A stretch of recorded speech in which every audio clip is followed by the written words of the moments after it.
Hi friends, S A designer. இந்த வீடியோவில் பார்க்குறது வந்து கை வந்து அளவு ப்ளவுஸ்லேருந்து எப்படி கட் பண்ணுறோம் அப்படிங்கிற வீடியோ தான் நம்ம பார்க்குறோம். இது நான் ஒவ்வொரு பிட்ஸும் தனித்தனியாக நான் வீடியோ எடுத்து போட முடிஞ்சால் போட்டு விட்றேன். நீங்கள் பாருங்கள். உங்களுக்கு இதில் ஏதாவது டவுட் இருந்துச்சுன்னா எனக்கு கமெண்ட்டில் கேளுங்க.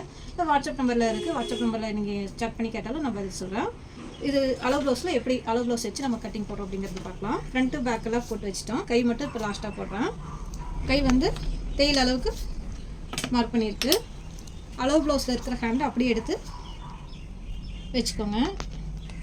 இது வந்து ஒன் சைடு வந்து துணி பார்த்தாதுங்கிறதுனால ஜாயிண்ட் போடுற மாதிரி நான் செட் பண்ணியிருக்கிறேன். 2 ப்ளவுஸ் போட்டிருக்கிறேன். நம்ம தனியாக வந்து ஒரு பக்கம் ஜாயிண்ட் போட்டுக்கலாம். கை வந்து இது பெரிய கை அப்படிங்கிறதுனால ஒரு பக்கம் ஜாயிண்ட் போடுற மாதிரி செட் பண்ணியிருக்கேன். இப்படி நல்லா இழுத்து பிடிச்சிக்கோங்க. இழுத்து பிடிச்சி லூஸ் விடாமல் ஜாயிண்ட் இடத்துல தேயில் போட்டுருப்போம் இல்லைங்களா, அந்த இடத்துல ஒரு மார்க்கிங்கு, நம்ம தேயிலுக்கு துணி வேணும் இல்லையா, அதுக்கு ஒரு மார்க்கிங்கு வச்சுக்கோங்க. அதே மாதிரி இங்கே இழுத்து பிடிச்சிட்டு நம்ம இங்கே வந்து நல்லா இழுத்து பிடிச்சி பாருங்கள்.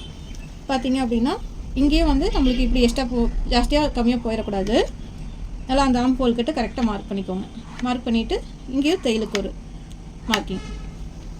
இப்போ ஹேண்டோட இதை மார்க் பண்ணிக்கோங்க. மார்க் பண்ணிவிட்டு நம்மளோட உடம்போட இதுக்கு வச்சு பாருங்கள். பேக் பீஸோடது ஆம் ஹோல் கரெக்டாக அதில் ஜாயிண்ட் ஆகுதா அப்படிங்கிறது வச்சு பாருங்கள் கரெக்டாக இருக்குது. இந்த மாதிரி நீங்கள் போட்டு வச்சு செக் பண்ணிவிட்டு எக்ஸ்ட்ரா கம்மியாக வந்துச்சு அப்படின்னா அதுக்கு தகுந்த மாதிரி நீங்கள் அட்ஜஸ்ட் பண்ணிங்க அப்படிங்கும்போது கரெக்டாக வந்துடும். இப்போ அது கட் பண்ணிக்கலாம்.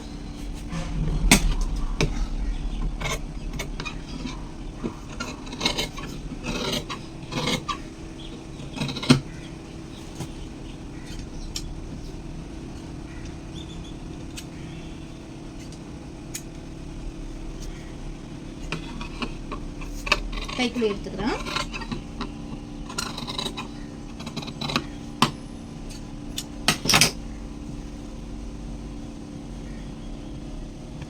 பாருங்க, இது மட்டும் ஜாயின் போட்டோம்னா ரெடி ஆகிடும்.